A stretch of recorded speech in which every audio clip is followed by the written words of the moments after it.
अस्सलाम वालेकुम dear students, welcome back to a new lecture. आज की वीडियो के अंदर हम आयंस को डिस्कस करेंगे, लेकिन सबसे पहले बात करते हैं स्टूडेंट्स। क्या आप जानते हैं कि कुछ मटेरियल्स ऐसे होते हैं जैसा कि कॉपर वायर्स, ये इलेक्ट्रिसिटी को बहुत इजीली कंडक्ट कर लेते हैं, लेकिन कुछ मटेरियल्स ऐसे होते हैं जैसे कि रबर, ये बिल्कुल भी कंडक्ट नहीं करते।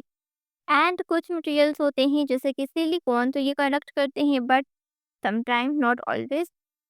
तो आज हम इन्हीं चीज़ों को डिस्कस करने वाले हैं, लेकिन इस इन चीज़ों को अंडरस्टैंड करने से पहले सबसे पहले हमें we need to learn about ion, free radicals and electronic configuration, and in today's lecture we will explore these step by step. सबसे पहले हम बात करते हैं आयंस की। 2.8.1 टॉपिक आयन हमारा टॉपिक है। So atom from ions when they lose or gain electron. कोई भी एटम या कोई भी एलिमेंट आयंस तब बनाता है जब वो अपने इलेक्ट्रॉन्स को या तो लूज कर देता है या गैन कर लेता है। मींस या वो किसी को दे देता है या फिर किसी से ले लेता है। तो इस सारे सिनेरियो में क्या होता है कि कोई भी एटम किसी दूसरे एटम से अगर इलेक्ट्रॉन ले लेता है तो वो एक नेगेटिव आयन होता है एंड वो एक एनायन में चेंज हो जाता है। लेकिन अगर वो किसी दूसरे एलिमेंट को या एटम को अपने इलेक्ट्रॉन दे देता है तो इस केस में क्या होगा कि वो एक पॉजिटिव आयन में चेंज हो जाएगा और वो कैट आयन बनाएगा। सबसे पहले बात करते हैं पॉजिटिव आयंस की। तो cations are formed when electrons are removed from atom. कोई भी एटम अपने इलेक्ट्रॉन्स रिमूव करके किसी दूसरे एटम को दे दे, यानी कि लूज कर दे, तो उस केस में क्या होगा कि वो पॉजिटिव आयन वो एटम पॉजिटिव आयन बनाएगा। अब एक एग्जांपल देखते हैं सोडियम की। तो सोडियम के केस में क्या होता है, सोडियम का एटॉमिक नंबर होता है 11। अब सोडियम के पास एक 3s 1 और 3s ऑर्बिटल में एक इलेक्ट्रॉन होता है।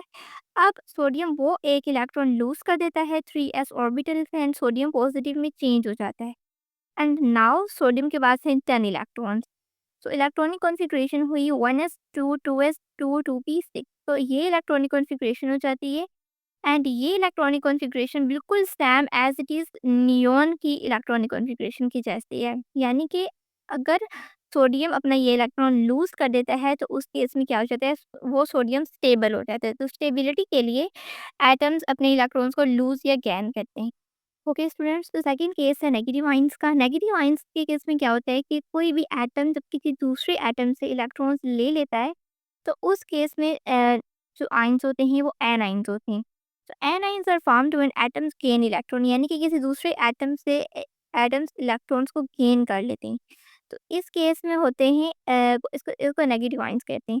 तो एग्जांपल देख लेते हैं सल्फर एटम के। सल्फर के पास होते हैं 16 इलेक्ट्रॉन्स एंड 3p4, यानी कि पी ऑर्बिटल में, यानी कि लास्ट शेल में सल्फर के पास 4 इलेक्ट्रॉन्स होते हैं। तो अब क्या होता है कि ये कहीं से 2 इलेक्ट्रॉन्स को गेन कर लेता है। When it gains 2 electrons it become S2 minus, यानी कि इसने कहीं से 2 इलेक्ट्रॉन को गेन कर लिया एंड अब इस पर 2 माइनस चार्ज आ गया है एंड इसकी इलेक्ट्रॉनिक कॉन्फ़िगरेशन हो गई है 1s2 2s2 2p6 3s2 3p6। अब इसके पास 18 इलेक्ट्रॉन्स हो गए हैं। सो नाउ इसकी इलेक्ट्रॉनिक कॉन्फ़िगरेशन बिल्कुल सेम आर्गन की जैसी हो गई है एंड नाउ ये हो गया है स्टेबल। तो स्टेबिलिटी के लिए एक्चुअली इलेक्ट्रॉन्स लूज़ या गेन किए जाते हैं। उसके बाद हम आते हैं एक स्पेशल केस पे। तो transition metals D block elements को ट्रांजिशन मेटल्स भी कहते हैं। एंड ट्रांजिशन मेटल्स बहुत डिफरेंट बिहेव करते हैं नॉर्मल एलिमेंट्स से। So when they form ions, the 4s electrons are lost before 3d electrons because 4s become higher in energy once spilled. Transition metals के अंदर क्या होता है, जो आयंस बनते हैं तो इलेक्ट्रॉन्स 4s ऑर्बिटल के इलेक्ट्रॉन्स पहले लूज होते हैं, देन 3d ऑर्बिटल के इलेक्ट्रॉन्स को लूज होते हैं। तो पहले 4s ऑर्बिटल के इलेक्ट्रॉन रिमूव होते हैं, देन 3d ऑर्बिटल के इलेक्ट्रॉन्स रिमूव होते हैं। इसका रीज़न क्या होता है कि after filling the energy of 4s orbital become higher than 3d। जब फिलिंग होती है तो 4s ऑर्बिटल की एनर्जी, अगर हम एग्जांपल्स को डिस्कस करें तो टाइटेनियम एटम है।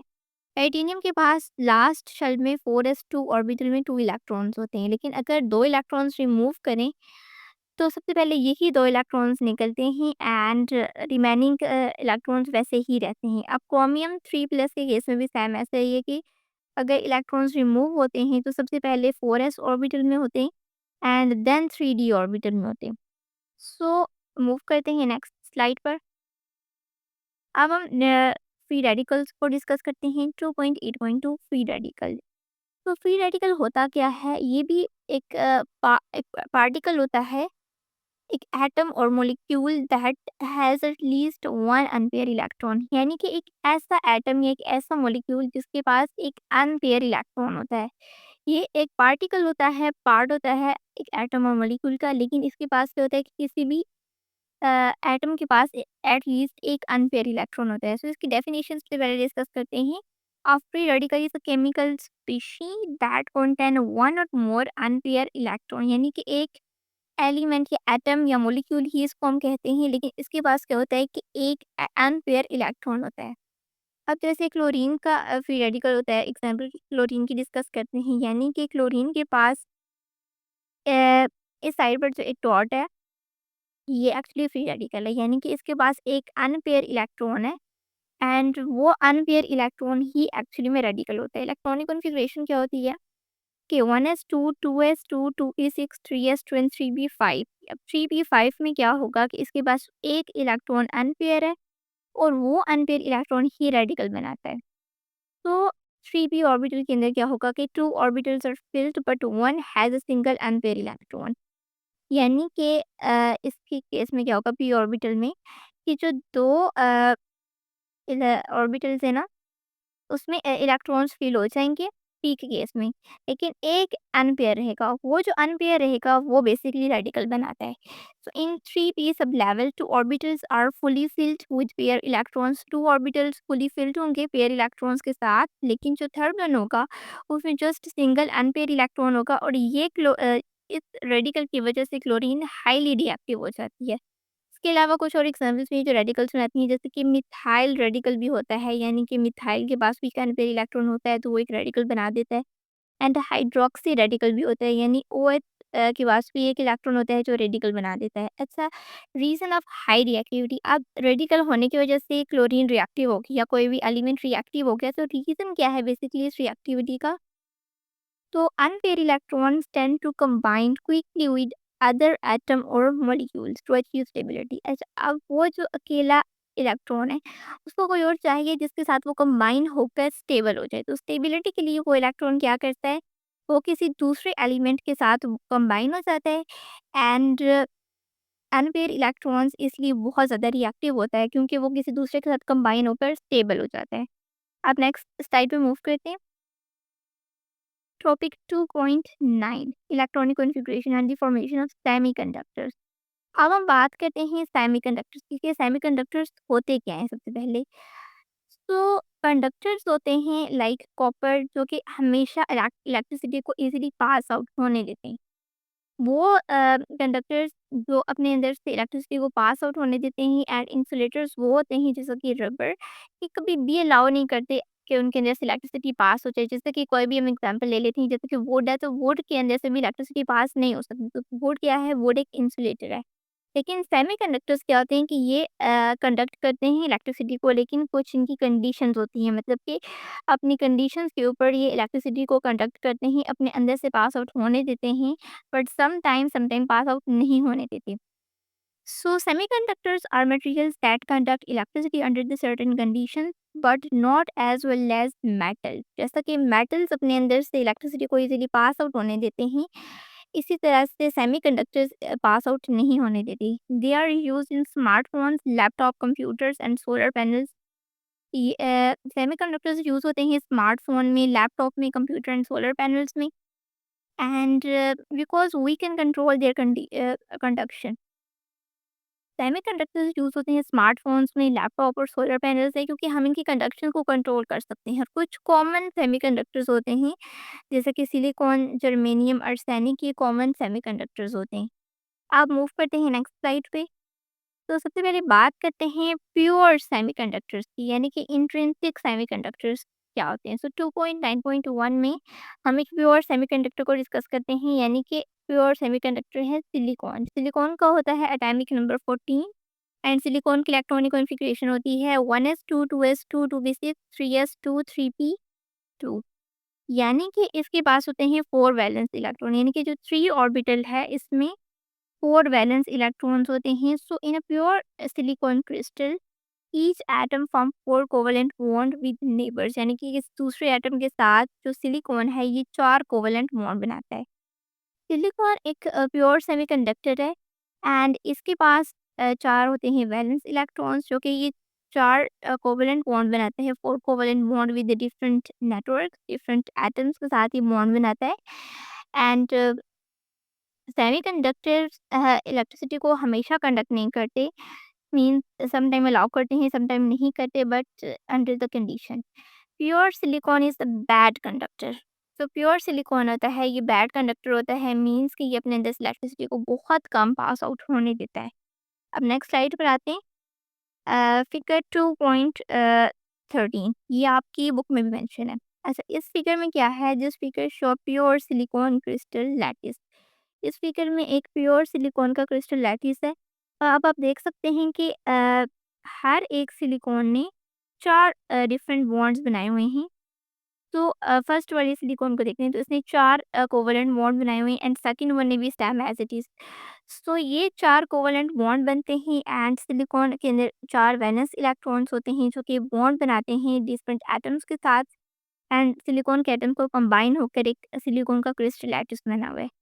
तो हर एक सिलिकॉन जो है वो 4 डिफरेंट सिलिकॉन एटम्स के साथ सराउंड है and each silicon atom share 1 electron with each neighbour. Neighbour means कि कोई दूसरा एलिमेंट है। कंप्लीटिंग इट्स ऑक्टेट, अपना ऑक्टेट कंप्लीट करने के लिए ये किसी दूसरे एटम के साथ बॉन्ड बनाते हैं and all bonds are complete, so there is no free electrons to conduct electricity. क्योंकि जब 4 कोवेलेंट बॉन्ड बनते हैं ये अपनी वैकेंसी कंप्लीट कर लेते हैं एंड इनको मज़ीद इलेक्ट्रॉन्स की ज़रूरत नहीं होती, ऑक्टेट कंप्लीट हो गया। सो दैट्स वाई कि जब सारे बॉन्ड कंप्लीट हो जाते हैं तो कोई फ्री इलेक्ट्रॉन होता ही नहीं है जो इलेक्ट्रिसिटी को कंडक्ट कर सके। सो दैट्स वाई जो प्योर सिलिकॉन है ये एक बैड कंडक्टर है, पुअर कंडक्टर है इलेक्ट्रिसिटी का। अब मूव करते हैं नेक्स्ट स्लाइड पे। 2.9.2 P type semiconductor formation. P type semiconductors क्या होते हैं कि if we add a trivalent atom like aluminum into a silicon, so it has only 3 valence electrons, so it forms 3 covalent bond and the fourth bond is incomplete and this empty space is called hole. Okay, अगर हम कोई trivalent atom add करें जैसा कि aluminium, gallium या indium, एक pure silicon के atom के अंदर अगर हम कोई ट्राईवेलेंट एटम ऐड करें, कोई इम्प्योरिटी ऐड करें, तो होता क्या है कि ये क्या करता है, ये रिप्लेस कर देता है सिलिकॉन एटम्स को and trivalent atom has 3 valence electrons. जो ट्राईवेलेंट है तो उसके पास 3 वैलेंस इलेक्ट्रॉन्स होते हैं। तो अब क्या होगा कि अब 3 कोवेलेंट बॉन्ड्स बनेंगे किसी दूसरे एटम के साथ सिलिकॉन के, एंड जो फोर्थ बॉन्ड है ये इनकम्प्लीट होगा एंड क्योंकि इलेक्ट्रॉन मिसिंग होगा, so this missing electron is called a hole and hole behave like a positive charge carrier. अब क्या होता है कि जो फोर्थ बॉन्ड है वो इनकम्प्लीट होता है और ये एम्प्टी स्पेस होल कहलाती है। होल बिहेव करता है जैसे कि पॉजिटिव चार्ज के जैसे, बिकॉज अदर इलेक्ट्रॉन्स में आल्सो मूव इनटू देम। जो होल है ये पॉजिटिव चार्ज के जैसे बिहेव करता है एंड इसमें से इलेक्ट्रॉन्स मूव कर सकते हैं। अब हम डिस्कस करते हैं फिगर 2.14 को। 2.14 में फिगर के अंदर एल्यूमिनियम को शो किया गया है। एल्यूमिनियम का एटम अगर ऐड कर दें अ, तो अब अगर हम रिप्लेस कर दें किसी और एटम के साथ, फॉर एग्जांपल एल्यूमिनियम को हमने ऐड करवा दिया है, अब क्या होगा कि जो सिलिकॉन है ये एल्यूमिनियम के पास जस्ट 3 इलेक्ट्रॉन्स होते हैं, 3 वैलेंस इलेक्ट्रॉन, तो 3 साइड तो सिलिकॉन कवर करेगा, लेकिन जो 4th वाली साइड है वो एक होल होगा, यानी कि वो एक पॉजिटिव चार्ज के जैसे बिहेव करेगा जिसके अंदर से इलेक्ट्रॉन या करंट इजीली पास आउट हो जाएगा।